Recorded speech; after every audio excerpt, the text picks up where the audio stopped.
Russian ruble is really something. What does it signal to see such an abrupt devaluation? Well, I think it's a number of things. Obviously, as you said earlier on, it's the collapse in oil prices that we've seen since the middle of June.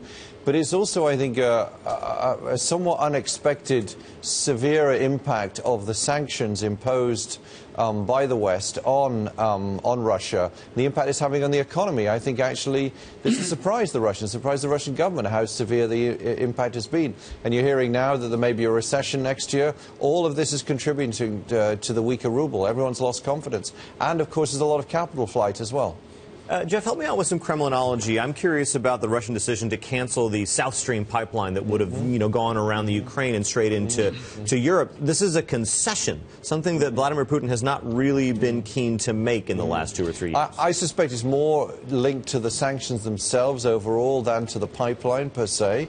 In other words, the sanctions are really hurting the Russian economy, much more so than the government expected. And therefore, I think what's going on here is they're looking for some easing of sanctions. Well, that would be helpful. They're looking for easing of sanctions, and whether it's on the cover of the FT this morning, here is the nature, Scarlett. We need to do a log chart because it shows percentage change. And this is Steve Hanke at Johns Hopkins. This curve here is on a log chart. This shows that tension. And you wonder how much further it will continue to climb. This is the dollar strength against the ruble weakness. And the brutality here, as Trichet would say, the rapidity of this, and then the overview of the sanctions, is of the pipeline. You know, it's interesting, though, this morning we've been asking for 2 months, when will Putin crack, as we watch the ruble go up. I think we might have seen it with that pipeline. I think you might have done. And I think also the market wants the central bank to raise interest rates further, to really defend the currency.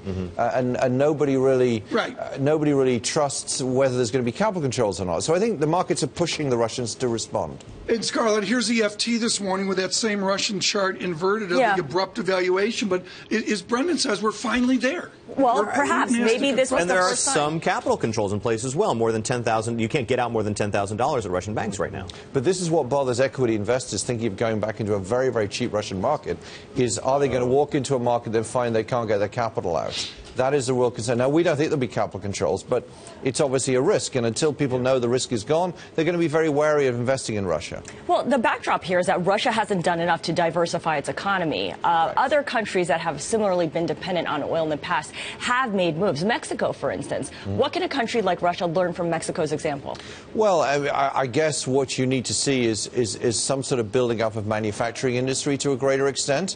I mean, Russia's really not had a lot of incentive to diversify their economy, because oil's been such a big winner for so long. But a greater build in manufacturing industry, build up their markets for manufacturing products, increase the quality. They've got a huge, 400 million people sitting on their doorstep in Europe. So Mexico's benefited enormously from the closest to the U.S., of course. So does that mean that Putin has to make more concessions in order to move in that direction? I don't know about that. I just think he's looking for an easing of sanctions, and that is something that I think that will probably eventually Do you predict that will occur? I think it's quite likely in 2015. I wouldn't be at all surprised. A lot of the Europeans are very uncomfortable with the degree of sanctions on Russia.